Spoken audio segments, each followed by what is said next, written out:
topic tonight is From the Birds to the Divine Bees, because we've been speaking about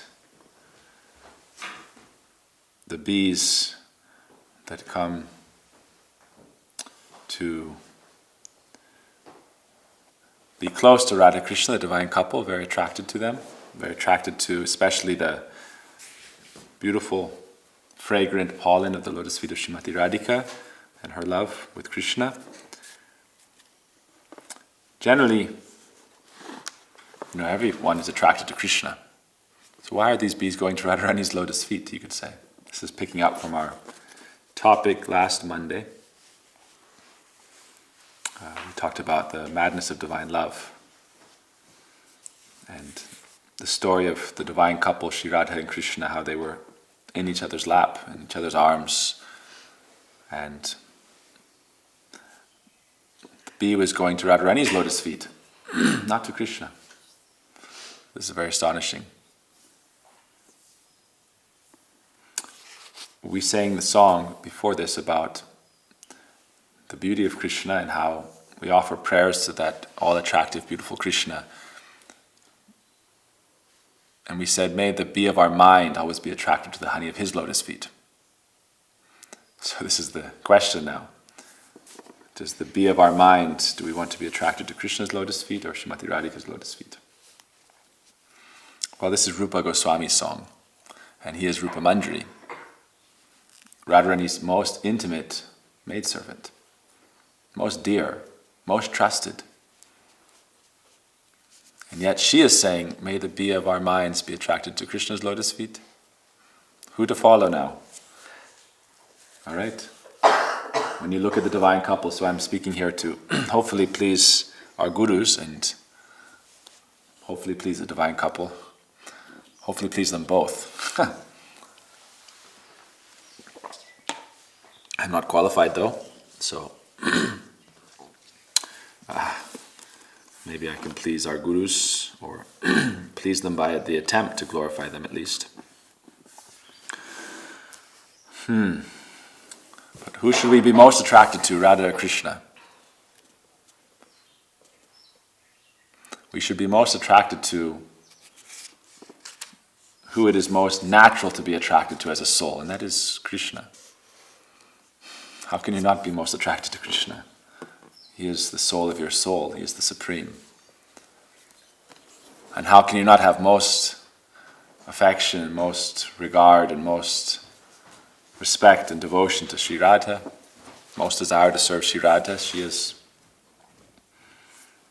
the highest expression of the Absolute. She is the personification of pure love and divine bliss. And yet we see that when Radha and Krishna are there in each other's arms, this bee was not going to Krishna, it was going to Radharani's lotus feet. I want to serve you. I am attracted to your lotus feet. And Krishna had his friend shoo away this bee. And he returned and said, oh, Madhusudan has gone and will not return, ever. And Radharani fell senseless in ecstasy, thinking, oh, I'm in separation from Krishna. Even though she is wrapped in Krishna's arms, she fell senseless in the madness of divine love. Krishna himself, being astonished by her love, also fell senseless. So this is the first story of the bee attracted to Radha and Krishna and their love in Braj. But Rupa Goswami is telling us, may the bee of our mind be attracted to Krishna. Mana manasa madhukara marpaya nijapada pankajam makarande. The makaranda, which means the fragrant pollen on your lotus feet, which has this nectar, which grants immortal bliss. May I be attracted to you. So I want to speak tonight about Krishna and attraction to Krishna, and how that will most please Radharani, because it helps us understand her attraction to Krishna. So we'll go through that process, okay? And later on, then we're going to get to this story of how When Krishna left Vrindavan, he sent his messenger Uddhava, his best friend outside of Vrindavan, his minister. And when this minister Uddhava was speaking with the other gopis, Radharani was off on her own, talking to a bee. Incense too much, huh? You okay? Have some water? Okay. Maybe bring her some water. There's a cup there. We're in our temple and the incense is very intoxicating. Very nice incense. Mangala, what incense did you use? Very nice incense. It's red like kumkum. Red kumkum incense. Very powerful incense tonight, huh? Even though the doors are open, the incense is very powerful. Very fragrant. So, this is chapter 47 of the 10th canto of the Bhagavad, where Uddhava comes to meet with the gopis. But it's not called the chapter of Uddhava meeting with the gopis, it's called the Song of the Bee, Brahma Gita. And it's again a bee coming to talk with Radharani, or that's how she perceives it. So, it's a very exalted topic, but it's a very exalted path. So we have to offer our respects to this and try to understand this, or at least gain some appreciation.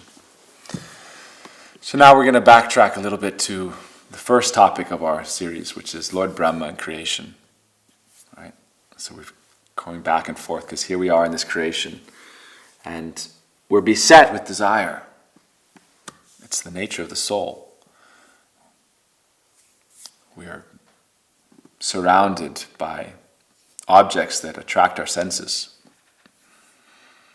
And we are swept up in that current of desire, and through the conduit of the mind, we are bound in this world.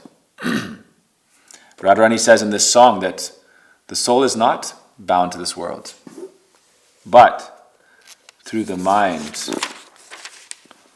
we become in this world. Krishna says like this, actually also at the end of this song. He says, the soul is actually in some way in this world and not in this world. Because the soul is spirit and it cannot be bound by matter. It's transcendental to it. We are bound by matter, but it's through the mind. Through the mind and through the senses and the objects of the senses, now we're here. But Radharani says, just hearing about Krishna, and if you take one drop of the nectar of Krishna's topics into your heart, it destroys your dedication to material duality and brings you to him. These are Radharani's words. So now Lord Brahma has created this material universe by the power given to him by Krishna and by the mantra Shakti he chanted given by Saraswati, the goddess of wisdom, the Gopal mantra. He got the power through his austerities and chanting this mantra to create the material universe. So he had 4 manas putra, that means sons created by his own mind. And they were not interested in procreation. For them, the birds and the bees held no interest to them. They were also called impersonalists. But Krishna also says in the Gita, the impersonalists are very exalted and very dear to him, because they're very elevated, very exalted. Not the impersonalists that deny the personalism of God, but the impersonalists who are absorbed in the omnipresence of God, you could say, and therefore he lacks personality, you could say, for him, because they're so absorbed in the omnipresence of God. And they feel a sense of bliss. So these four first sons were young boys, and they were sages. And Brahma wanted to populate the universe, so he asked them to marry. They had no interest. He said, you're young boys, and when you grow up, find a nice woman, and gave them the talk about the birds and the bees. Said, populate this universe. And they said, nope, not interested. They're called Urdhvareta sages, sages whose vital energy is in their higher chakras, their crown chakra. So it's their soul isn't activating their lower chakras and their desire for sex life. It's just not activated. said that the soul is actually moving through the chakras on the life airs. So because they came from Lord Brahma's mental energy, mind, because he had that power to create them, they weren't born from sex life, so they weren't really interested in it. They were Bala brahmacharis, childhood brahmacharis, and then they took a vow, because Brahma said, I want you to get married. And they said, you know what? We're never even going to become adolescents. What are you going to do then? You're going to get us married like kids marrying dolls. Like, no matter how much you bring dolls together, they're not going to produce more dolls. A boy doll and a girl doll is not going to make another doll. So they said, okay, we're going to remain like 5-year-old kids. We cannot have kids anyway. So they were very blissful. While the rest of the universe got going and everyone went crazy from this desire. Calm beach, the seat of desire. Krishna said, the seat of desire or calm is in your senses, it's in your mind, it's in your intelligence. And so in one way, it's in every atom of your being. How are you going to get rid of it? Do you think you can just erase it? You're born from that, so that will be a genetic impulse. And to transcend that is not so easy. We're not all like the 4 Kumaras, eternally youthful, eternally boys, not even youthful. But I want to give a positive side of this, There was something that attracted even them, those who were beyond material attraction. And that brings us to the divine bees, the divine love. One day, these 4 boys, they were very blissful. They're sitting and they're meditating on the absolute truth, omnipresent, and they're feeling bliss of interconnectedness with it.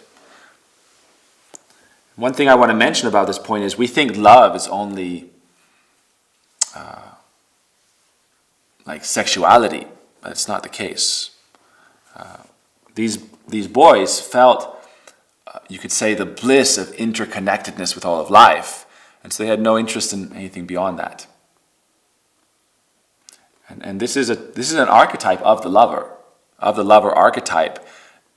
In spirituality, you can come to the stage of universal love consciousness, where you love everything. But there's something more special than that. Krishna says, anything fragrant you smell, like these are very fragrant roses, thank you. Very fragrant, right? Like intoxicating, People, you could just get lost in it. People like perfumes and special fragrances. You know what Krishna says? Punyo gandha prativim. I am the fragrance of the earth, from which all fragrant substances come. Myrrh, frankincense, sandal, oud, jasmine, every flower, every rose. Krishna says, I am that fragrance. So you imagine now, wow, this rose smells good.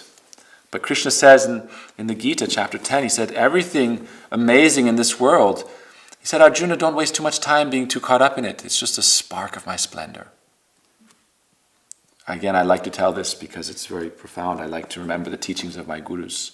To me personally, one of my mentors, my moon guru, like my mother guru, not a female, but like in the role of a mother, he says that don't get attached to the platform of knowledge you're on to the degree that you will not go beyond it.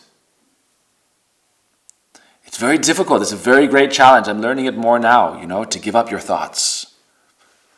Because what if those thoughts are holding you from something better? There's another level. There's always another level. We think we found it all. We've made it all. I remember this was like 15 years ago. And we're like just getting going with our mission. I said, don't get too attached to this level. And I've seen this. I start to see this now. It's like we're in this earth and we're very attached. This is just one little level of reality. So these 4 boys were on this level where they were very blissful. Very blissful. They reached Ananda, bliss. And it's called the bliss of Brahma, Brahmananda. The bliss of the Supreme Universal Spirit. And if you reach that stage, believe me, it's not so easy to go beyond it.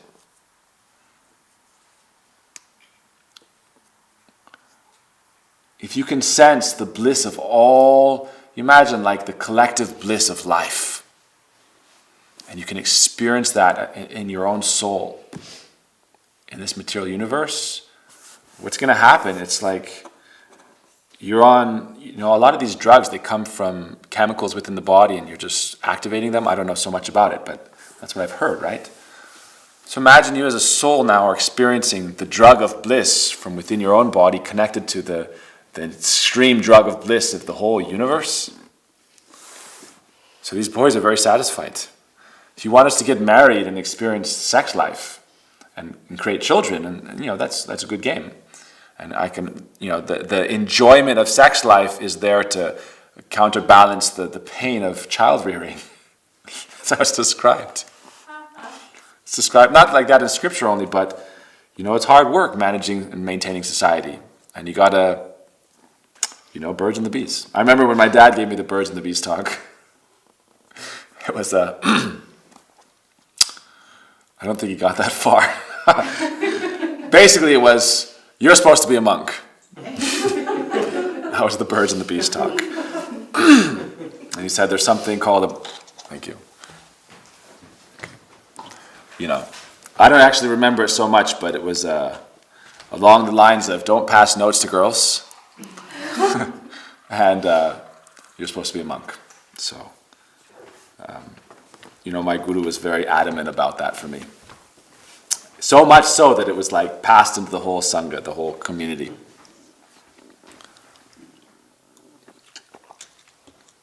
But I'm so grateful to my guru and my father and my teacher. My teacher also came down very heavy. You're supposed to be a monk, don't pass notes to girls. Not girls, one. Love is singular. Even if you love all the universe, that's still singular love. Love is one thing at a time. And you can love many things simultaneously, but the more intense your love becomes one thing at a time. One thing. That's why you get the love triangles. This is another flower topic, right? You take off a flower and you say, he loves me not, she loves me not, and then you get down to, which one? This one or that one? And that's the basis of a very famous archetype of fiction and nonfiction. So these boys, they were in love. I'm not saying like that, but they were experiencing the bliss of Brahmananda, which is an aspect of the Godhead. And it's said in scripture that Krishna means all attractive. So those who are attracted to Brahmananda, the 4 verses that Krishna gave Brahma, he said, directly and indirectly you should search after God. He said God is before and after and during. During the material creation, everything is sustained by God. Without God, nothing exists. And he is before and after it also, as is the soul. He says, everything is attracted to me. Krishna is all attractive. He is the principle of supreme magnetism, supreme charisma. You cannot avoid being attracted to Krishna. Even these boys, without knowing what's going on, they're attracted to the personality of Krishna, even in his presence as the bliss of his divine effulgence. And so what happened one day is Narad, the great sage, the great guru, we call him one of the first gurus, and he was a transcendental spaceman. It means he travels at the speed of the mind through different planetary systems, even the liberated planets. And once you're liberated, you can also do that. Easy journey to other planets. Prabhupada talks about this. So one day he visited his father, not really his father, but his progenitor, Brahma, and like his brothers, the 4 Kumaras, the 4 boys. But he had just visited Vaikuntha. Vaikuntha means the realm beyond anxiety. And that's the abode of Lord Vishnu, beyond material existence. There's realms of Vishnu within material existence, and then there's the beyond. Beyond the river of death, our Guru would call it. Viraja. So beyond the river of death, there's the transcendental realm. And Narad was there with Vishnu. And he received a gift from the goddess Lakshmi, his consort. You know what that gift was? Tulasi leaves, tulasi manjaris, with dipped in sandal paste. And he was carrying those. And he went to speak with his progenitor, the creator god Brahma, and then the 4 boys were there visiting. And he visited them as well. And the fragrance of those tulasi leaves that were coming from the lotus feet of Lord Vishnu held such an intoxicating fragrance that these boys became restless and thought, this bliss of impersonal Brahman is useless. They discarded it like garbage. And it said, one of the stages of bhakti is that you feel like liberation is paltry. Moksha lagutakrit. Liberation, what is that? I only want to serve and love Krishna life after life. And then it said, liberation runs behind you. Can I serve you? Can I serve you? Will accept you? Will you accept me? Wealth runs behind you. Will you accept me? We see our great gurus, penniless, and that people are running behind them. Money, money, take. Put it here, put it there, give it to this person, give it to that person, build this temple, build that temple. What do I need? So, these boys, what do? Smelling the fragrance of this. Oh, where has this come from? Brahmananda is what now? Like a drop of water compared to the ocean of bliss coming from the fragrance only of these tulasi leaves that are on the lotus feet, that were offered to the lotus feet of the Supreme Lord Vishnu. This is the birds and the bees. Everything is attracted to Krishna, one way or the other. All existence revolves around Krishna. And Krishna says, why? Because it's all connected to him as well. He says, I am the fragrance of everything fragrant. Then he says, I am the light of the sun and the moon. I am the sound Om. I am the sound Om in ether. And he said, I am the strength in all human beings and all living entities. There is nothing that can exist without me. So if you are attracted to a separated part and parcel of the Supreme Absolute, whether it is another soul or whether it is a particle of matter, whether it is the spiritual particle or a material particle, the attraction you have towards the spiritual particles, that means lovers and beloveds, children, society, friends, or the attraction you find towards material things, the latest tech gadget, this house that you want, this car that you want, this promotion that you want, whatever you're attracted to, it's not that you're attracted to Krishna, but you could not be attracted to it without Krishna. Right? Do you understand? Mm-hmm. Krishna says everything that is beautiful and opulent comes from me. Mm-hmm. He says it's just a spark of my splendor. Don't get attached to that level. You see the love-drenched saints. You cannot tempt them with wealth. You know what Gurudev would say? He said, if you were to give my monks, if you were to tempt them with $1 million to leave me, they wouldn't go. Gurudev's monks who lived with him for 20, 30 years. He said, if you were to offer them $1 million, and many people, many attractive women would come and say, oh, please accept me, wealthy, this and that. And he said, those who are my real monks who've been with me 20, 30 years, they wouldn't leave me for anything. Because what I am giving them is transcendental. And whatever you get that is material will fade. And the spirit is eternal, so they know it has no use. So these boys immediately, what do? Hearing from Narad, where is it, how do we get there? Vaikuntha, beyond this world. You are blissful here, Tapaloka or Satyaloka. These very high planetary systems, far, far above this plane of earth, which is just one plane in existence. They're existing on a very high level, but it's still within the material system of one universe. And because they were very powerful, exalted, liberated souls, actually, but Brahmavadis in the impersonal bliss, smelling the fragrance of this, their bliss was like a drop. And now they wanted the ocean. And so that by the speed of the mind, they flew And they approached the gates, the gateway, the entrance to the transcendental realm of Vaikuntha. This is the inception story to the story of Lord Narasingha's appearance. So now we're bringing that, right? We didn't get time to tell that story when we were talking about Lord Narasingha's appearance. So this is how it started. Adi Rasa.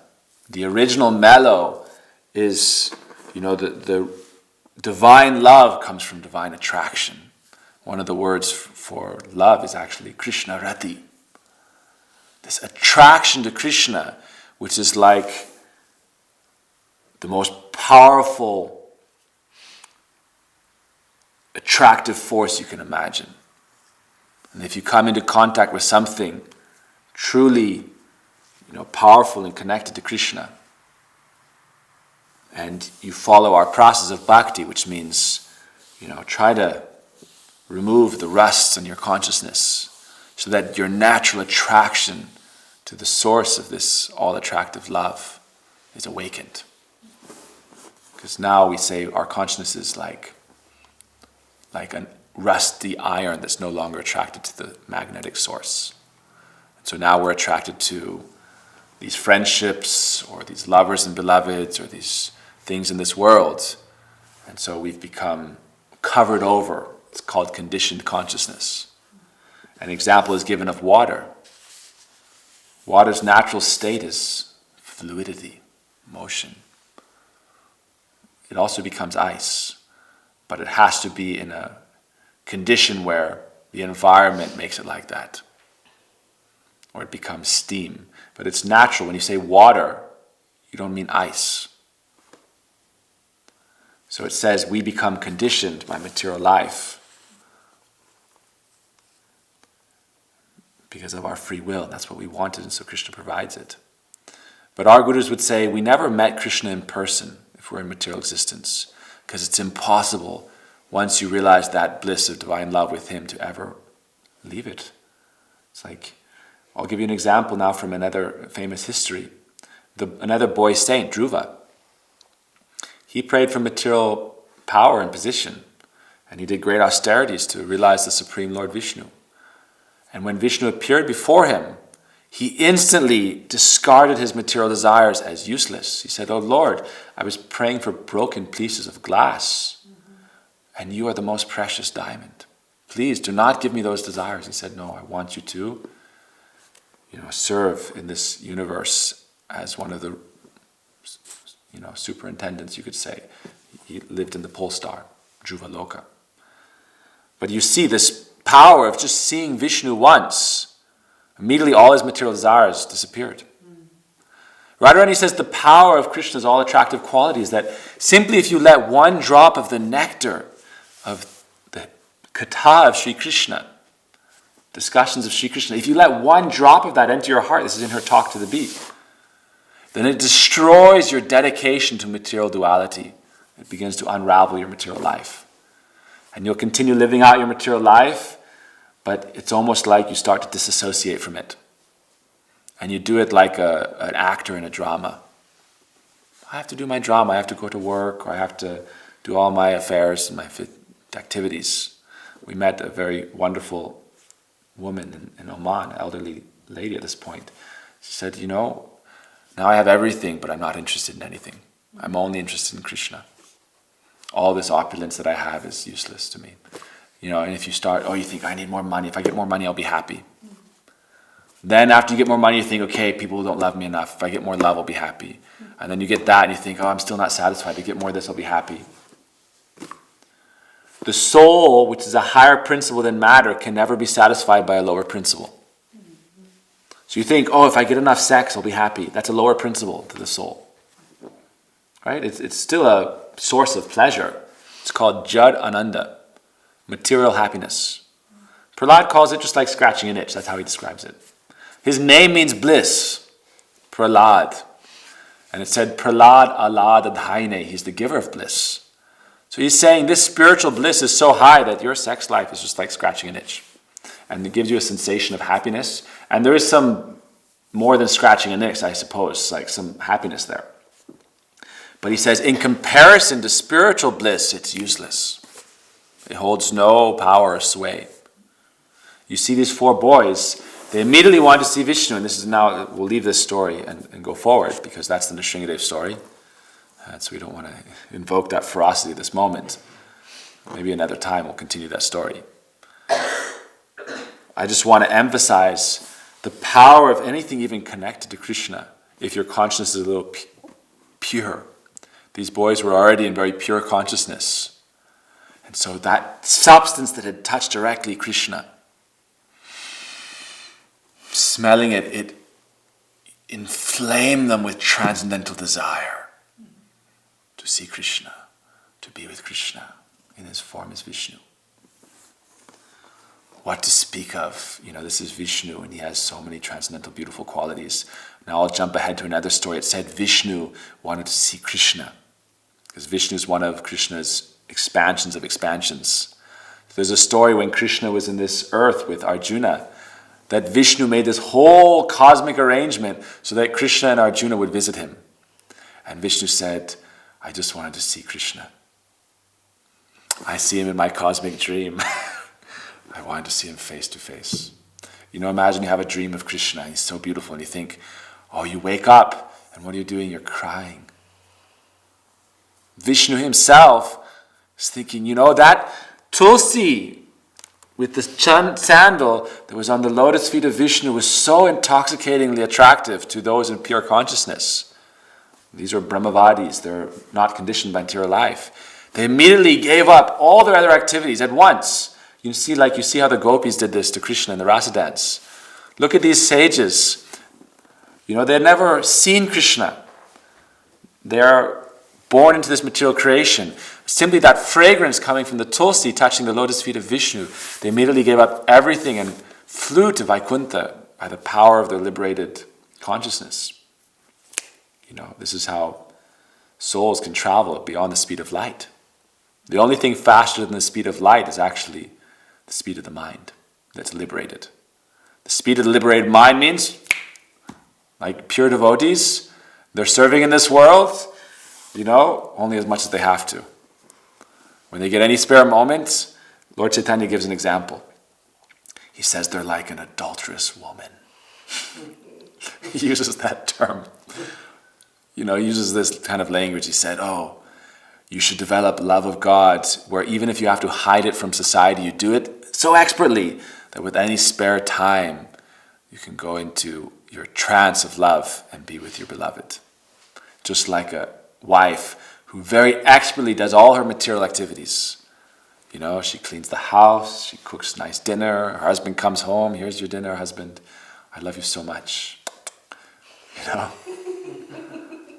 And as soon as he's well fed and, watching the game, then she sneaks off, I have to go shopping. Where are you going? Walmart, Walgreens, wherever. And she has a rendezvous planned. I only have 5-10 minutes, but I will meet my beloved. So it's said the pure devotees do this with their absorption in God. And Lord Chaitanya recommends this. He says, society will call you mad if you get too into this. So he said, learn to regulate, and don't be a premature madman. That's what he told Raghunath Das. He said, don't be prematurely like a madman. Stay at home. Temple life, this is for the madmen. This is for people who reject normal life and people think, they're just a little bit off. The egg's a little cracked. Faulty hardware. Or the software is buggy. They left normal life, family, society, job, career, and they're offering arati to Krishna. All attractive. And we say, no, you're mad. And Krishna says, yes, they're mad. We're not mad. Krishna says they're asleep and we're awake. And when they're awake, we go to sleep. And that means when you're trying to fulfill all your material desires, materialistic people, well, I'm not so interested. But the most important thing in life is politics. It's just a game, temporary. The most important thing is this thing, that thing, this film, that film, water cooler talk, the gossip of the day. No. And we have people who go to work and if they talk about Krishna, you get in trouble, right? You don't get in trouble if you talk about materialistic news, materialistic enjoyment, material sex life. Oh, very good. Tell us more. Tell us more. And then what happened? And then what happened? And then what happened? But you talk about Krishna and love of God, look, at least it's not as bad as it is with Prahlad. With Prahlad, they tried to kill him. Here, they just fire you from your job. At least they don't throw you in fire. So, thank you, America and founders, fathers, that we have some freedoms. Even if we don't have the freedom to talk about Krishna in the workplace, we have the freedom to worship Krishna at home. So, I'm setting the scene for you to understand, imagine. Krishna, he is Shakshan Manmata Manmata. It means he is the manifest form of he who attracts even Cupid. Cupid is the one who's formless. That means he's in your senses, he's in your mind, he's in your body, and he's controlling a lot of your life in many ways. The Lord of Desire. Cupid means Kamdev. That means the boss, the ultimate boss of lust and desire. And he's, doing his job. The only thing that can defeat him is Kamadevaya. That Krishna for whom Kamdev is easily defeated. And so it's described that when Krishna began to dance with the beautiful gopis, millions of gopis, Krishna began to dance with them. And lust personified, Kamdev thought, oh, perfect opportunity to do my job. And he came, and simply seeing Krishna with the gopis, the super soul, dancing with unlimited souls in their perfected forms of pure love. What is a gopi? A gopi means the perfect form. The soul's perfected form, in the perfect form to exchange love with the super soul Krishna. That means gopi. No better form. The best form in existence possible to exchange love with Krishna, the Supreme, is a gopi. But this is so beyond material life and material lust that Cupid personified, lust personified, it said that he was turned upside down. He was completely knocked over seeing this beauty, seeing this wonderful scene. It was so beautiful and so attractive that all the demigoddesses came in their heavenly airplanes with their husbands. And they're swooning, and their husbands are very attractive, demigods, devatas. Supremely attractive, more attractive than any material male you can imagine. You can forget about all your Bollywood and Hollywood actors. You think, oh, this guy is really Prince Charming. It's like, one time you see a devata, then you know beauty. This world, is said, it's just a very dim reflection. It's like a cloudy mirror. Real beauty, it's said, they don't need perfume. They don't need anything. It's just... But these beautiful women are now senseless in their husband's arm and just, fully, you could say, transcendentally aroused by the beauty of Krishna and the attractive quality of Krishna. And their husbands are not resisting also. They're saying, I understand. They're also attracted to Krishna. Not sexually. You have to understand that this is beyond sex life. This is from the birds to the divine bees. It's not material lust, material love even. The love between the soul and the super soul is not material. It's transcendental. And it's natural. And it's auspicious. It's the most worthy thing. It's the most worthy thing to discuss. It's the most worthy topic. Lord Chaitanya came to give this. Lord Chaitanya, Krishna, with the moods of Radharani, said, I've come to give love of Krishna. Krishna prema pradhayate. That is my purpose. Many incarnations come for many reasons, to uplift the earth, to defeat the demons, to establish religious principles, to protect the sadhus. I have come for Krishna Prem distribution, Mahaprabhu said. Krishna Prema Pradhayate. To give you Krishna consciousness, love consciousness. Krishna consciousness is the word for when love consciousness meets God. It becomes God consciousness and love consciousness and non-different. We say we're not looking to see Krishna or to meet Krishna. We're looking to realize and awaken love of Krishna. And then you can see Krishna everywhere until it makes you go mad. Until you become so mad with that you say, Krishna, I cannot live without you. Krishna, you are hiding behind every tree. Krishna, you are hiding behind every cloud. Krishna, I see you. You say, you're the one who says you're the light of the sun and the moon. It's not my fault. It's your quote, Krishna. When you can come to that point where you say, Krishna, you said it. You are the light of the sun and the moon. So when you can see Krishna in that light and see it's not the sun, Krishna is hiding behind that. Because he says, it's not me. I'm not matter. We're not pure pantheists that believe God is in matter. No. We're not like that. We're not pagans. We're not nature lovers. We say Krishna says there's no fragrance that does not come from him. That the beauty and the seeds of the Creator are within his creation. But yet this material creation is not the whole game. It's just one insignificant level. That means the soul is a higher principle. Right? So if you're attracted to the fragrance, ultimately, indirectly, you're attracted to the absolute. This is our claim. I don't know if this is true. I don't know many things. But you could say, I sense this, I feel this. And we claim that this is Krishna's own statement.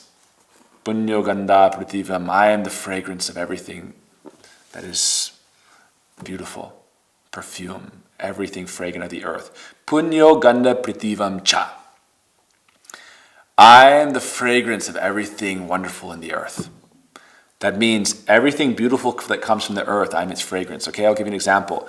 When you light a fire, does it have fragrance? Maybe if it's a match. Maybe if it's a lighter. That means there's some earth mix, some sulfur, some this or that. It's not as nice as, you get the most fragrant perfume. So light itself doesn't have fragrance.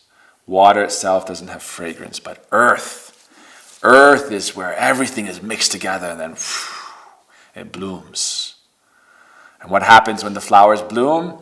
Now the bees are attracted to the flowers. Then you get the birds and the bees.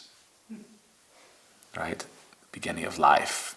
From this, blossoming of the earth. And what is that from? Krishna says, I am that fragrance. So you become so maddened in bhakti. This is one famous verse of Tulsidas. He would say, Siyaramaya sabjagajani. This is for the pure devotees. You cannot imitate this. It's not there to be imitated. It's there to hold up as an ideal. When you reach this stage, then you reach the bhav stage, a shakti bhav. And then from that stage, very quickly, if you remain fixed on the path, even for a short time, you'll go to Krishna. You realize Krishna. And even if you fall from that stage, again, very quickly, you'll realize Krishna. It's a very high stage. The Uttama Bhagavat, the pure devotee, is able to see Krishna. Like we were joking, we had our program we did our program at Samarpan Sanctuary in Wallkill, New Paltz. And we're saying, what if Krishna enters? We were in a tent, a big kirtan dome. What if Krishna enters it right now? It's like that's sentimentalism. We're not imitators. But what if Krishna entered the tent right now? Right? What would you do? Right? So this is, often I'm talking about Radharani and I don't want to displease her by not glorifying Krishna enough. So now I need to glorify Krishna very nicely because we are loyal to her service, but she is loyal to her love for him.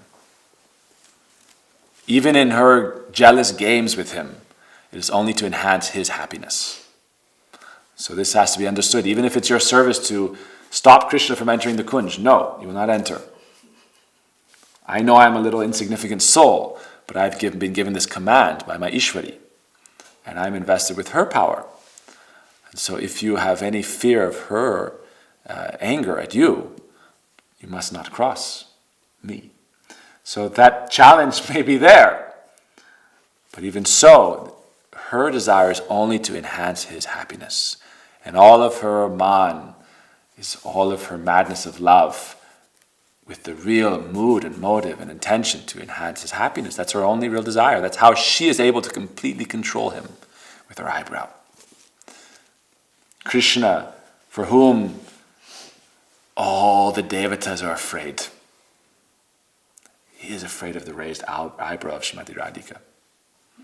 The crooked sidelong glance, shooting like arrows, piercing his heart, making him fall down. His peacock feather falls from his head, his flute falls from his hand, his pitambar falls from his neck. Why?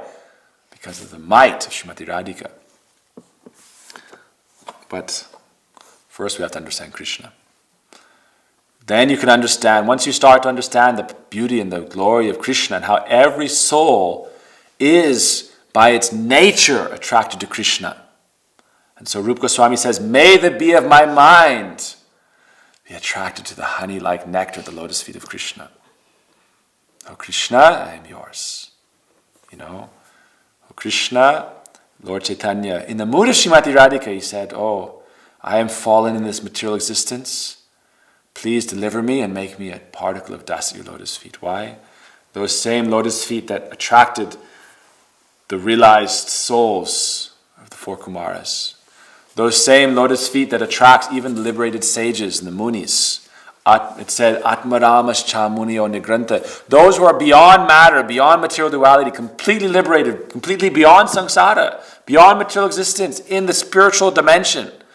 Not like what you think of as spiritual dimension. We think, oh, I'm spirit, I'm in the spiritual dimension. No, I'm talking about completely beyond material reality. Complete transcendence. Those souls in that realm are also attracted to Krishna. Even if they're not his devotees. He is all attractive. So what is the splendor and beauty of Krishna? That Krishna for whom, when he walks into the forest, he walks along the beautiful river Jamuna. And the river Jamuna in the spiritual dimension, everything is, there's no matter there. So it's all the elements are also spiritual. So this is how it's described in our scriptures, that in the spiritual dimension, there's still elements. Earth, water, fire, air, ether, and so forth. But they're not material elements, they're spiritual elements, which means they are transcendentally conscious. And so the molecules and the spiritual molecules and atoms of the river Jamuna, as Krishna is walking up, you know what? Every atom and molecule that's flowing downstream wants to follow Krishna. And so the river becomes restless. And she's following Krishna now. She is a gopi also. And every molecule of that river Jamuna is also in gopi bhav, in the moods of the gopis. And so she's trying to follow Krishna, and yet her service is, flowing throughout all the realm of Vrindavan. She never leaves Vrindavan. So she just circles around. That's why Jamuna is very crooked. The spiritual plane, she's just circling around Vrindavan. But now Krishna is walking upstream, so the stream starts to follow Krishna. And this creates whirlpools. And these whirlpools collect the lotuses blossoming in her waters. And in the agitation of divine transcendental love, it's lifting up beautiful lotus petals and very gently placing them at Krishna's lotus feet as he walks up the bank of the river. Offering lotus flowers one by one. This is how it's described. So I know these words are just my words. But what is more than my words is that they are coming from our lineage of our teachers describing the all-attractive nature of the Supreme Krishna. So every lotus is being offered to Krishna's lotus feet, very gently, very softly. All of that transcendental realm is erupting in ecstasy. Every footstep, the ground. What to speak of the ground? Mother Yashoda, Krishna's mother, is worried for him when he leaves in the morning. She says, Krishna, there will be sharp stones you'll walk on that will hurt your feet. Please wear shoes. And he says, no, mother, I will only wear shoes if you give shoes for all my cows. And I have 2 feet. Each of my cows have 4 hooves. So I have 900,000 cows. You'll have to make me 3,600,000 shoes for all of my cows. What to speak of my calves? She says, oh, Krishna, how can I do that? He said, at least take an umbrella. He said, okay, but I need 900,000 servants to carry umbrellas for the cows. big ones. He says, no. I want to go into the forest. And she finally lets him go. Why? Because this is a topic for another class. Who knows, next time we give it, whether it's next Sunday or tomorrow. But Krishna doesn't want to deny Mother Earth. So not Mother Earth, but in the spiritual realm, transcendental bhumi, transcendental land. He doesn't want to deny her from the touch of his lotus feet upon her chest. What does love want? So when you learn to see Krishna everywhere and everything, you're searching for God directly and indirectly. That's what the Bhagavad says. 4th sloka of Chatusloki, the nutshell verses of all our scriptures. The last verse says, start to look for God directly and indirectly and everywhere and everything. And this will lead you to higher and higher levels of understanding. So now, imagine that will lead you to the attraction to such a degree that said the saints come into such an attraction that Siyaram Maya Sab Jagajani, Koro Pranam, Koro Judapani, they start to see perfection everywhere. And they see every soul's highest potential as a pure devotee. They can see, like we in some traditions they give you a Siddha Pranali. That means they can see you and say, this is your name. And this has become cheapened. But the liberated soul, the pure devotee, see, they won't give that cheaply because they know you're not ready for it. And you have to be qualified to understand and deal with that. But the pure devotee can see. And so you think, but I'm this, I'm lusty, I'm angry, I'm dirty, I'm sinful. You're seeing, matter. They're seeing transcendence. And they understand that you are animated by your anima, your spirit. Otherwise, you're dead. And so if you have life, that life comes from your soul. And if your soul is awake, that is because God, the Supreme Soul, is awake. So I know I'm probably getting long. What time is it? Someone can tell me? Okay, so we did kirtan. I have a few more minutes. I didn't know if we'd get to Radharani's maddened love talks tonight. So I really wanted to glorify Krishna. And then maybe we'll just say one verse, the first verse of Radharani to the beat.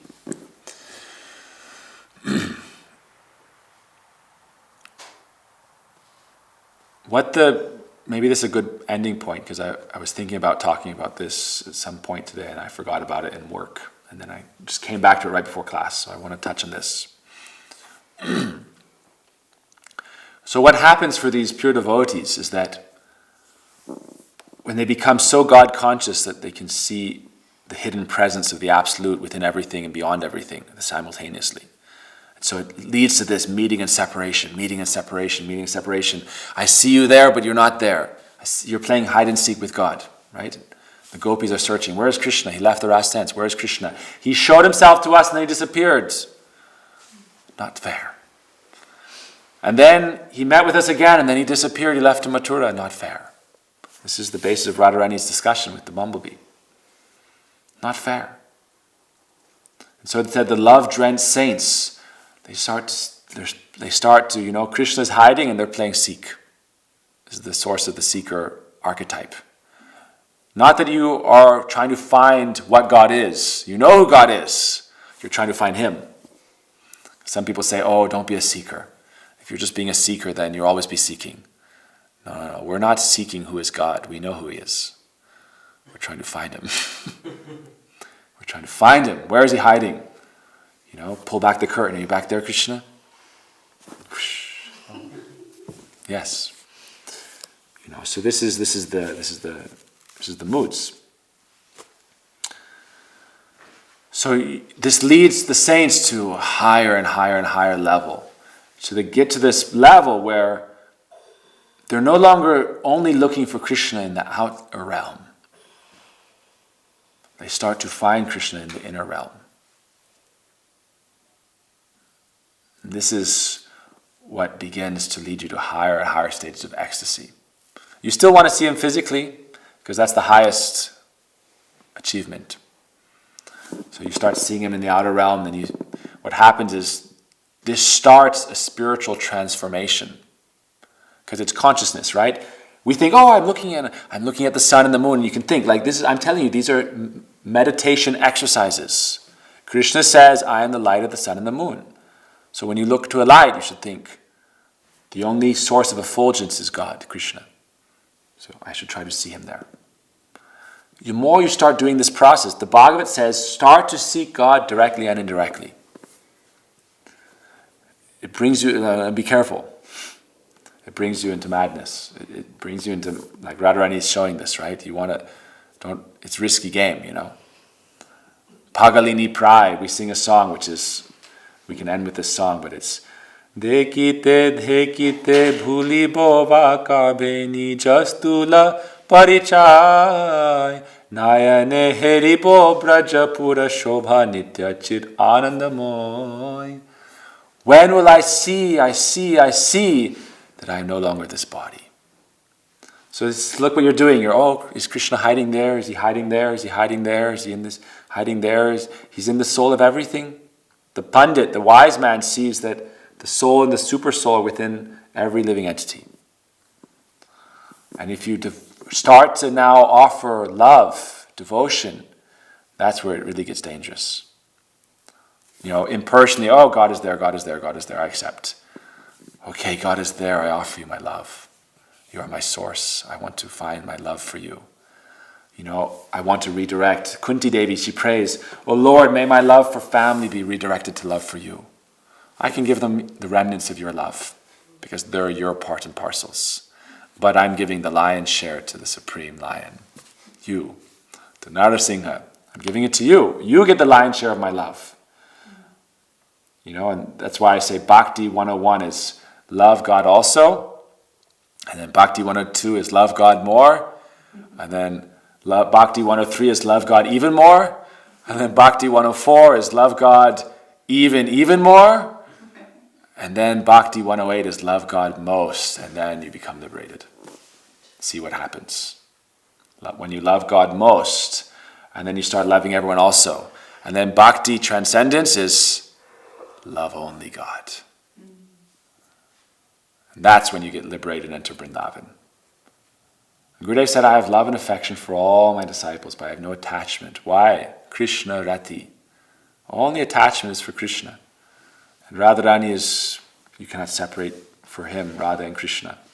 So it's for both of them. But you go to such an extreme level that you look at everyone then with supreme compassion.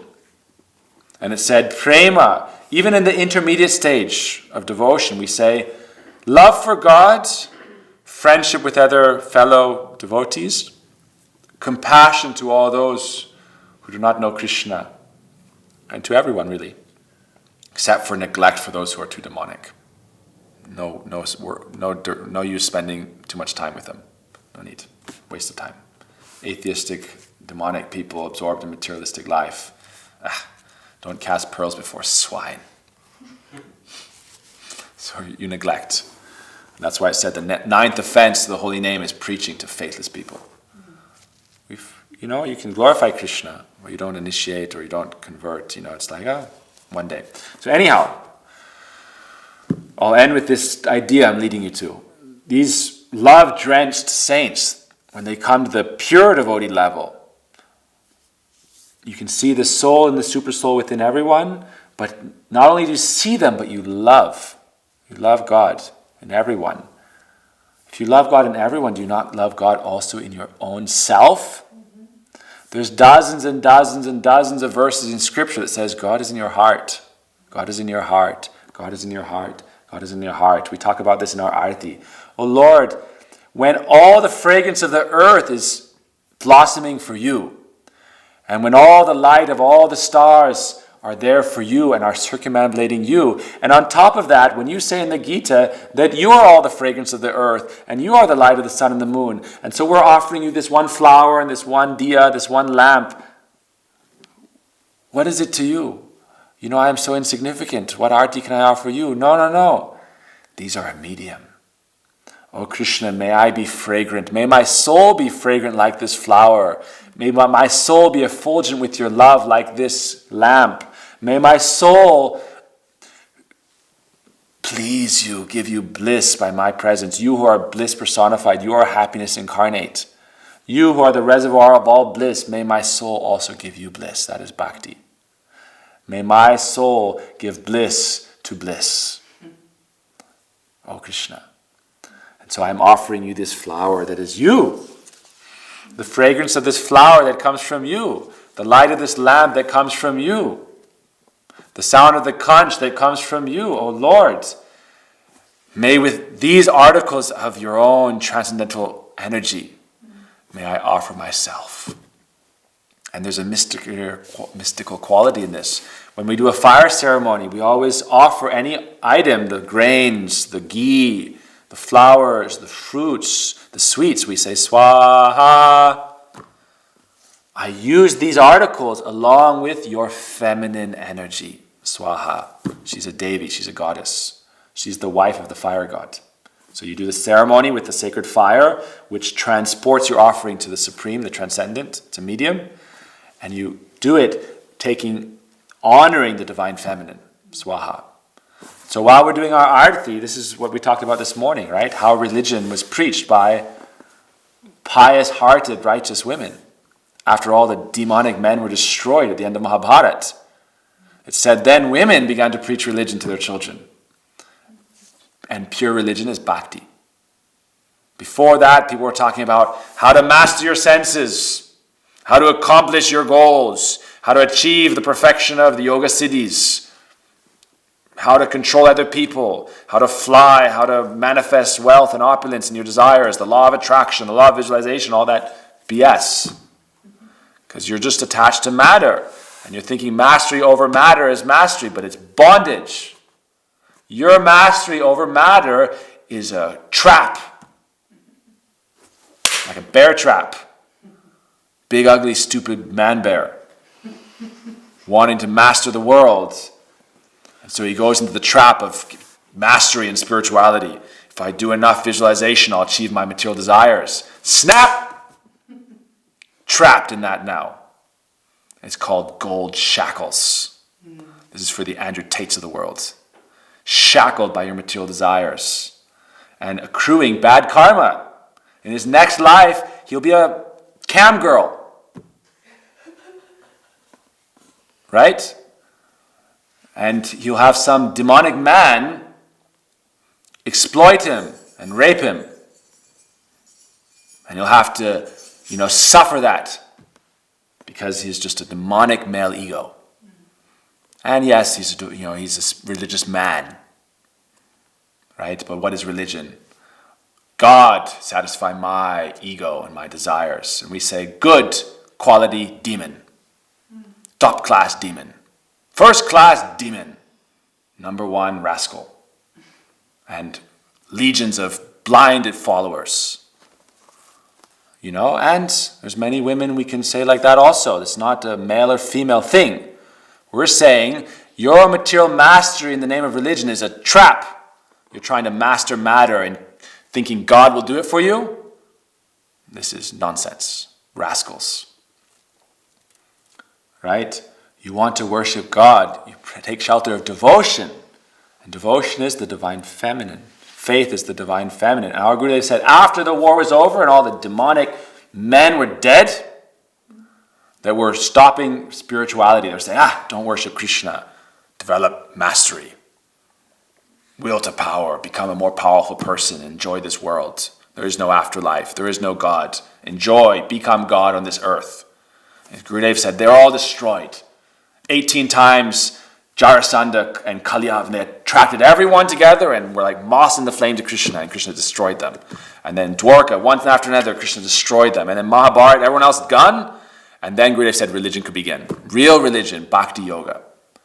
And he said the women taught Bhakti Yoga. So I am repeating my Guru's words, okay?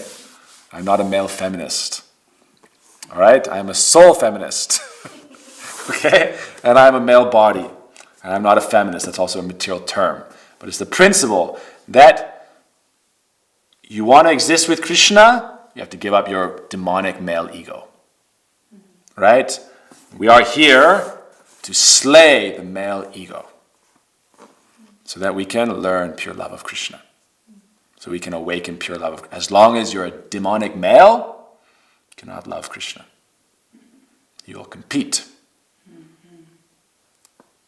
All right, so this is not a criticism of men. We also talk about how men can be very heroic. Bhishma Dev was very heroic. Arjuna very heroic. Yudhisthira very heroic. But they understand that love of God is a principle that you have to ultimately offer everything to. So the self-realized saints, I'm going to get into trouble here, so I don't want to dwell too long on this point. The self-realized saints, they realize Krishna as the soul of their soul, the heart of their heart. And they can actually realize Krishna therein, and through meditation they start to worship Krishna. That's Manasi Seva. You build your kunj in your heart, you build your temple in that kunj. You create that reality through the power of your meditation, and then it will manifest. As within, so without. As without, so within. When you start to see Krishna everywhere, then when you close your eyes, you can see, you're looking at the sun and the moon, then in your heart you have a sun and a moon. You're looking outside at a beautiful garden, then in your heart you can have a beautiful garden. Right? This is the idea of living in a temple or an ashram. You live in the temple or the ashram so that you make your heart that temple in that ashram. And there, the only thing you're going to fight with is your mad desires.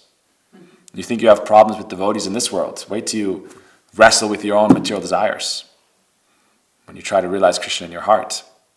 So, the pure devotees, they're always with Krishna in their heart.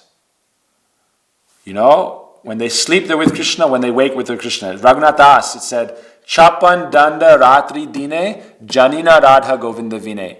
That throughout 22 and a half hours of the day, he was absorbed in Krishna and serving Krishna. And then for an hour and a half, he would sleep. And at that time, tarpar chari danda suti take, swapne radha govinda deke. For an hour and a half, he's dreaming of Radha Krishna. So this is how we realize divine love. This is how we come to divine love. That's why we say Asta Kalya Leela, the eightfold daily pastimes of Krishna, are localized to you if you can manifest that in your being. So you're just like, it's 3 a.m. That's why we're doing Brahma Muhurta Mangalarti here. It's not Brahma Muhurta in Vrindavan. Yes, but we're here. And Krishna is here. And Krishna is here. So we'll worship him here. As well as there. But we are here, so he is here. Set your clock to Krishna's pastimes. Okay? Tick, tock, tick, tock. What is Krishna doing right now? Gurudev came to the West, So this is how, we can set your clock to Krishna consciousness. Okay? We have tick, tock, tick, tock. What do most people hear? Death coming, Death. Time is death for most people. For the liberated souls, even while in this body, they're already liberated. For them, the ticking of the talk is Krishna's Leela. And that, you're absorbing your material duties and your sevas and this and that. But when you have time, you can always check back in with your beloved. All right? This is beyond material sense gratification. This is beyond sexuality. This is transcendental love. It's nothing to do with material sex. Nothing.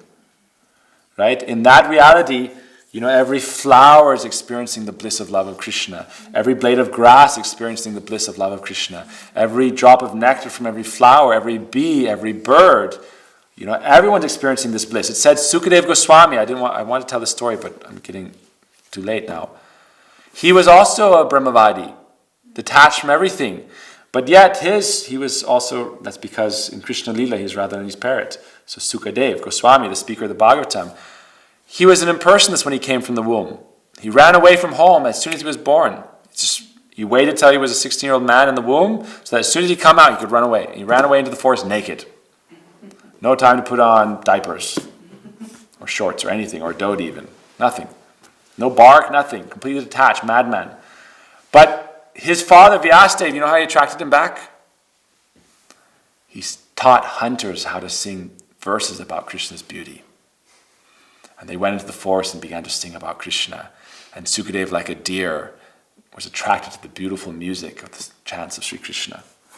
So Krishna is all attractive. Krishna is all beautiful. Every soul is attracted to Krishna. We just have to remove the rust. That rust of the desire to exploit, to enjoy, to dominate, to control, to have mastery in this world. It's all an impediment. Anartha. Get rid of it. Anartha nivritti. What Krishna says in the Gita? Yadate moha kalilam buddhi vyati tarishyati tada gantasi nirvedyam shrotavyasya shutasya cha.